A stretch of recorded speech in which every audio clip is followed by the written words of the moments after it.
Hello everyone. Hope you guys are doing great and welcome back to the channel. So in my today's video, I'm going to discuss with you about the results of Cellecor Gadget Limited. They've come out with their H2 FY26 results and full year results. So we'll go through the result and understand, what the management is saying and what are they doing.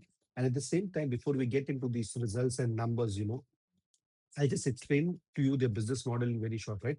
So, this company is actually into Indian consumer electronics, where they sell affordable smart gadgets like TVs, appliances, mobiles, and accessories to mass market consumer, and they are mostly like value for money electronic brands, and then they mostly how to say their target is tier two and tier three cities and price sensitive and price sensitive customers, and we need to remember this price sensitive customers because this will play a very important role when I go into the numbers, right? So we'll look what they actually do, right? Do they actually have their own manufacturing facility and they make all these products and sell it?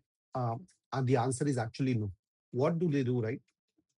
They give contract to other third party manufacturers, which produces the product from them. And what Cellular does is, right, they put their label on them. And what it does, it distributes through their distributors and retailers all over India, and obviously earns profit from branding, distribution scale, and retail reach. And that's why if you see, right, because they're not directly into manufacturing, but they take these products from their margins are quite low compared to the other electronic retailers. So and if you look at the main product categories, if you look at consumer electronic, they are from smart TVs, mobile phones, smart watches, earbuds, audio service accessories. And if you look at home and kitchen appliances, air coolers, fans, mixer grinders, smart appliances, kitchen pad, and laptops and other accessories. So they are into like overall, but we need to remember they do not manufacture these products.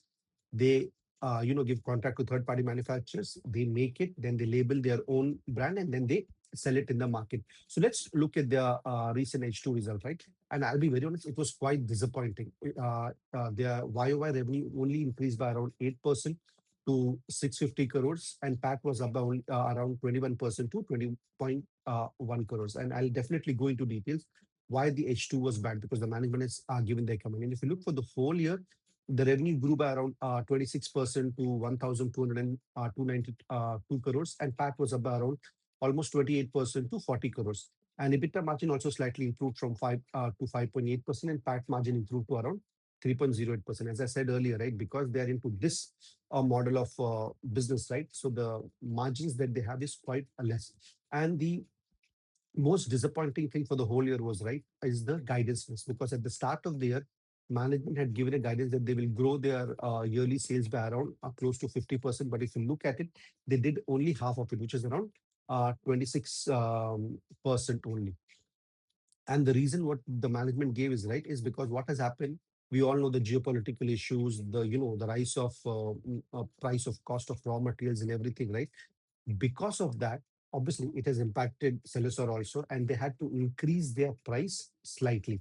And what has happened at the back of it, because the prices have increased, people have not gone and bought their products. The acceptance is not there in the market. Uh, and I'll tell you why. Because if you remember when I explained the business model, so they target into tier two and tier three cities, and their customers are very price sensitive.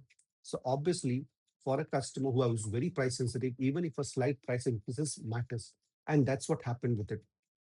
And people did not go ahead and buy these products. So that is the main challenge. So let's see how things move forward, and whether in the coming days or in the coming months, whether they'll be able to attract these customers back, and they'll come and buy this product even though the prices have increased. We have to wait and see that. In terms of growth, if we see, they have expanded their retail presence to almost 1 lakh retail touchpoint across India market. And the other thing what they have done is they are trying to expand into South India market. So they have opened a regional office in Bangalore. And what they other thing that they have done is they have expanded their product portfolio by entering into small and kitchen appliances. And they have partnered also with these online like Zepto, Blinkit, Swiggy, and everything.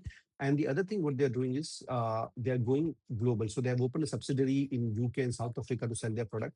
And personally, if you ask me, I am very confused about it, because they are from India. I personally feel they have a still huge headway to grow in India, so they should concentrate in India rather than going abroad, and where the how to say where the concentration of the management is divided between two places. But let's see how does it pan out, because obviously they are running the business, so they know much better than me. Only future will tell how it pans out. And if you look at their guidance, right, management is again bullish because they have again said that they will do a revenue of around 1800 to 2000 crores in FY 27, and the PAT will increase by almost 50% to around 60% to around 60 to 70 crores.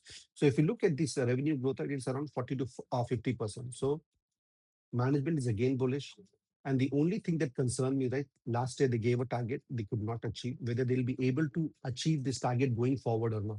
And the other important thing, as I said earlier, right, because their customers are price sensitive, whether this price increase will affect their overall uh, sales volume and growth in the future.